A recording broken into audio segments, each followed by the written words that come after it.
Similar এই স্থানাঙ্ক জ্যামিতিরই same আমরা যখন কার্তেশীয় স্থানাঙ্ক ব্যবস্থা পড়ে আসছি এইটার উপর বেস করে আমরা আরেকটা প্রবলেম একটু দেখব। এই প্রবলেমটাও খুবই ইজি প্রবলেম। এটাকেও চাইলে আমরা ওই যে ক্লাস 9-10 দূরত্বের ফর্মুলা শিখে আসছি সেই দূরত্বের ফর্মুলা দিয়ে আমরা চাইলে এই প্রবলেমটাকেও সলভ করতে পারি।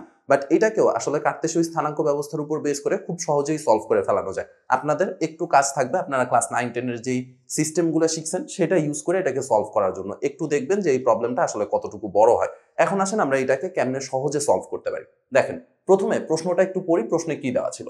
এবিসিডি একটা বর্গক্ষেত্রের কথা বলছে যার এ এবং ডি শীর্ষবিন্দু যথাক্রমে ধনাত্মক এক্স অক্ষ আর ধনাত্মক ওয়াই অক্ষের উপর অবস্থিত। সো আমরা বর্গক্ষেত্রটা প্রথমেই এঁকে রাখছি যে আমার এক্স অক্ষের উপর ধনাত্মক এক্স অক্ষের উপর এ বিন্দু এবং ধনাত্মক ওয়াই অক্ষের উপর ডি বিন্দু অবস্থিত।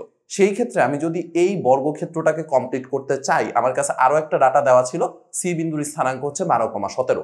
বর্গক্ষেত্রটাকে যদি ভাই কমপ্লিট করি তাহলে মোটামুটি এইরকম একটা ফিগার আসে। আচ্ছা, এখন আমার কাছে আস্কিংটা কি? আস্কিং হচ্ছে এই বি বিন্দুর স্থানাঙ্ক কত সেটা আমার খুঁজে বের করতে হবে। সো আসেন আমরা যে প্রবলেমগুলো শিখছি বা যে জিনিসপত্রগুলো শিখছি সেই বেসিকের উপর বেস করে আমরা এই বি বিন্দুর স্থানাঙ্ক খুঁজে বের করার ট্রাই করি। আচ্ছা, এই প্রবলেমটা সলভ করার জন্য আমরা একটা কাজ করতেছি, সেটা হচ্ছে এই বি বিন্দু থেকে এক্স অক্ষের উপর একটা লম্ব টানতেছি।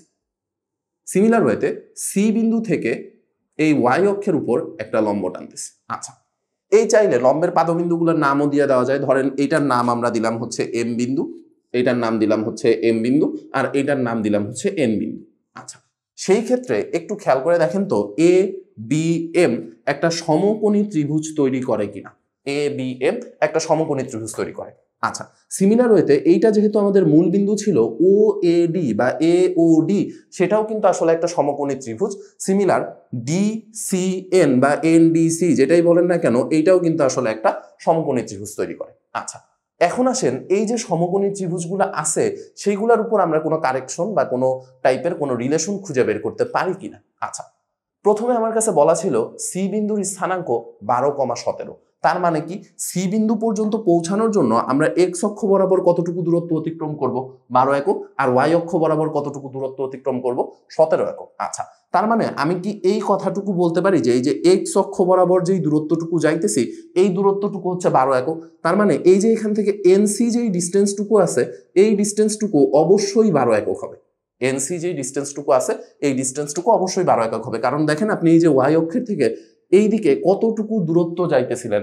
12 একক। তাহলে এন থেকে সি পর্যন্ত দূরত্বটাও কত হবে? 12 একক। আচ্ছা, এরপরে আসেন আমরা কিছু কোণের কানেকশন খুঁজে বের করার ট্রাই করি। যেরকম এই যে এ বি এম যে ত্রিভুজটা ছিল সেই ত্রিভুজের মধ্যে এই অ্যাঙ্গেলটাকে ধরেন আমরা নাম দিতেছি থিটা। এই অ্যাঙ্গেলটার নাম দিতেছি থিটা। আচ্ছা, তাহলে সেই ক্ষেত্রে এই অ্যাঙ্গেলটা অবশ্যই 90 মাইনাস থিটা আসে কিনা দেখেন তো। কারণ আমরা জানতাম ত্রিভুজের 3 কোণের সমষ্টি 180 ডিগ্রি। সো টোটালটা মিলে 180 হইতে হবে। এইটুকু অলরেডি 90 হয়ে আছে, এইটা যদি থিটা হয় ডেফিনেটলি এটা 90 মাইনাস থিটা। আচ্ছা, সিমিলার ওয়েতে দেখেন এই টোটাল অ্যাঙ্গেলটা হইতে হবে 180। তার মধ্যে এইটুকু অলরেডি 90 হয়ে আছে। টোটাল অ্যাঙ্গেল হওয়ার কথা 180, এইটুকু অলরেডি 90 হয়ে আছে। কারণ কি? কারণ এটা একটা বর্গক্ষেত্র বলা ছিল। আচ্ছা, তাহলে এই অ্যাঙ্গেলটুকু অবশ্যই 90 মাইনাস থিটা আসতে হবে। দেখেন টোটালটা ছিল 180 ডিগ্রি, এইটুকু থিটা, এইটুকু 90 ডিগ্রি, তাহলে এইটুকু অবশ্যই কি আসবে? 90 মাইনাস থিটা। আচ্ছা, সিমিলার ওয়েতে তাহলে এইটা হয়ে যাবে আপনার থিটা, কারণ টোটালটা সমষ্টি এই ত্রিভুজের মধ্যে আবার কতটুকু বানাইতে হবে? 180 ডিগ্রি বানাইতে হবে। যেহেতু এটা বর্গক্ষেত্র এই অ্যাঙ্গেলটাও আবার আসবে 90 ডিগ্রি। টোটালটা ছিল 180, তার মানে এইটা আসবে আবারও কত? 90 মাইনাস থিটা। এটা যদি 90 মাইনাস থিটা হয় এটা ডেফিনেটলি থিটা। আচ্ছা, তাহলে দেখেন যেই 3টা ত্রিভুজ ছিল এই 3টা ত্রিভুজ কোনো না কোনো ভাবে সদৃশ কোণী ত্রিভুজ হয়ে গেছে। দেখেন 3টা কোণের মানই আসলে সমান। এই কোণের ক্ষেত্রেও 90 theta 90 minus theta, 90 theta 90 minus theta, 90 theta 90 minus theta. তার মানে ত্রিভুজ 3টা যেটা আসছিল এই 3টা ত্রিভুজে আসলে কি হয়ে যাইতেছে? সদৃশ কোণী। আচ্ছা, এদেরকে আবার আমরা সর্বসমও বলতে পারি। কেন বলতে পারি দেখেন তো ভাই, কারণ এইটা তো একটা বর্গক্ষেত্র ছিল। এই যে দেখেন এই টোটালটাই আসলে কি ছিল? একটা বর্গক্ষেত্র। তার মানে ডিসি বাহুর দৈর্ঘ্য যা, এবি বাহুর দৈর্ঘ্য সেম, এডি বাহুর দৈর্ঘ্য সেম। ত্রিভুজের মধ্যে 3টা কোণ সমান, একটা করে বাহু সমান, এদেরকে কি সর্বসম বলা যায় কিনা? ডেফিনেটলি এদেরকে সর্বসম বলা যায়। যদি সর্বসম বলা যায় তাহলে দেখেন এই জিনিসটা আমরা শিখছিলাম একটা সমত্রিভুজের কোন সংলগ্ন বাহুগুলার মান সমান হয়। দেখেন এই যে 12 সেটা আসলে কার কোন সংলগ্ন বাহু? থিটা এর কোণ সংলগ্ন বাহু। এই যে বাহু 12 যেই মানটা আসছে সেটা আসলে কার কোণ সংলগ্ন বাহুর মান? থিটা এর কোণ সংলগ্ন বাহুর মান। তার মানে এই ত্রিভুজের জন্য এই যে থিটা এর কোণ সংলগ্ন বাহু ওডি আছে এইটুকুর মান কত হয়ে যাবে বলেন? এইটুকুর মান হয়ে যাবে 12। সিমিলার হয়েছে এই যে থিটা এর কোণ সংলগ্ন বাহু এই এ এম এইটুকুর মান হয়ে যাবে কত? এইটুকুর মানও হয়ে যাবে 12। এইটুকু নিয়ে কারো কোনো আপত্তি থাকার কথা না। আচ্ছা, এবারে আসেন আরো একটা কথা বলি, সেটা হচ্ছে যে এই যে সি বিন্দু পর্যন্ত পৌঁছানোর জন্য আমরা ওয়াই অক্ষ বরাবর কতটুকু দূরত্ব অতিক্রম করছিলাম? ওয়াই অক্ষ বরাবর দূরত্ব অতিক্রম করছিলাম 17 একক। ওয়াই অক্ষ বরাবর দূরত্ব অতিক্রম করছিলাম 17 একক। তার মানে আমি কি এইটুকু ডিসিশন দিতে পারি ও থেকে এন পর্যন্ত এই টোটাল ডিস্টেন্সটা হচ্ছে 17 একক।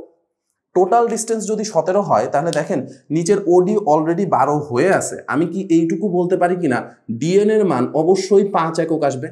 ডিএন এর মান অবশ্যই 5 একক আসবে। আচ্ছা, তাহলে দেখেন এই যে 5 সেটা আসলে কার বিপরীত বাহু? থিটা কোণের বিপরীত বাহু অথবা 90 মাইনাস থিটার কোণ সংলগ্ন বাহু, যেটাই বলেন না কেন সেই ক্ষেত্রে এই যে 90 মাইনাস থিটা তার কোণ সংলগ্ন বাহু হিসেবে এই যে এ ও ডিস্টেন্সটুকু আছে এইটুকু আসলে 5 হয়ে যায় কিনা? এইটুকু 5 হইলে এইটাও দেখেন তো 5 হয় কিনা, এই যে বি এম এইটুকুও কিন্তু সেম ওয়েতে কত হয়ে যাইতেছে? 5 হয়ে যাইতেছে। আচ্ছা, এইটুকু যদি হয় তাহলে দেখেন বি বিন্দুর স্থানাঙ্ক কিন্তু অলরেডি বের হয়ে আসছে। কিভাবে? এই যে দেখেন ভাইয়া, আমরা বি বিন্দু পর্যন্ত পৌঁছাইতে হলে আগে তো ও থেকে এম পর্যন্ত যাওয়া লাগবে। ও থেকে এম পর্যন্ত টোটাল ডিস্টেন্সটা কত হইতেছে? 12 প্লাস 5 মানে 17। তার মানে বি বিন্দুর এক্স স্থানাঙ্ক হয়ে যাবে কত? 17। কারণ দেখেন এক্স অক্ষ বরাবর আমরা কতটুকু দূরত্ব যাইতেছি? 12 প্লাস 5 মানে 17। সিমিলার ওয়েতে ওয়াই অক্ষ বরাবর কতটুকু দূরত্ব যাইতেছি? ওয়াই অক্ষ বরাবর 5 একক যাইতেছি। তাহলে ওয়াই স্থানাঙ্ক কত হবে? ওয়াই স্থানাঙ্ক হবে হচ্ছে 5 একক। এই ছিল আমাদের বি বিন্দু স্থানাঙ্ক বের করার সিস্টেম। দেখেন আমরা যদি এই প্রবলেমটাই এক্স অক্ষের উপর কোনো বিন্দুর ওয়াই স্থানাঙ্ক 0 হয়, ওয়াই অক্ষের উপর কোনো বিন্দুর এক্স স্থানাঙ্ক 0 হয়, ক্লাস 9-10 আমরা যেরকম শিখে আসছি, তারপর দুইটা বিন্দুর মধ্যবর্তী দূরত্ব বের করার প্রবলেম, সেই রকম করে যদি এই প্রবলেমটা সলভ করতে চাইতাম আমাদের মোটামুটি 6-7টার উপরে ইকুয়েশন আসতো। সেই ইকুয়েশনগুলো সলভ করার পরে আমরা হয়তো বি বিন্দুর স্থানাঙ্কটা বের করতে পারতাম। এখানে আসলে আমাদের কিছুই করা লাগে নাই। মোটামুটি ক্লাস 9-10-এর যে সিম্পল জ্যামিতি আমরা শিখছিলাম সেই সিম্পল জ্যামিতি আর আমাদের এই কার্টেসীয় স্থানাঙ্কের বেসিক এইটুকু দিয়েই কিন্তু আমরা এরকম একটা বড় প্রবলেম কোনো ইকুয়েশন বের করা ছাড়া সলভ করতে পারতেছি। ধন্যবাদ সবাইকে।